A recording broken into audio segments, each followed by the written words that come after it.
नौशरफ रोज़ मां अव्हांखे अपडेट कंदा हलूं। रिपोर्ट करे रहिया आहे रिज़वान अली चुमाणी। मोरो भरिसां सिधूजा वट ॻोठ नवाब साहब खे चांडिया बिरादरी जे ॿिनि धुरियुनि विच में पुराणी दुश्मनी हलंदड़ हुई। गुलाम मुस्तफ़ा चांडियो खे फुर दौरान क़तल कयो वियो हो, जंहिंजो फ़ैसिलो लाड़काणो जे सरदार वटि रखियलु हुयो। फ़ैसिले तां वापसी अची रहिया हुआसीं त रहीम बशीर गुलज़ार चांडियो ऐं ॿियनि नामालूम हथियारबंदनि असांखे रोके असांजे भाउ खे अली गुल खे सिधियूं गोलियूं हणी क़तल करे छॾियो। जॾहिं त मक़तूल जे लाश खे मोरो अस्पताल आंदो वियो, जिते क़ानूनी घुर्जूं पूरियूं कयूं वयूं।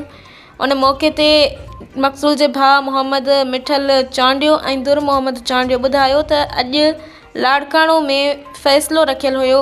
फ़ैसिले तां वापसी अची रहिया हुआसीं त कार में सवार हथियारबंदनि असांखे रोके अली गुल खे गोलियूं हणी क़तल करे बाद फ़रार थी विया हुआ।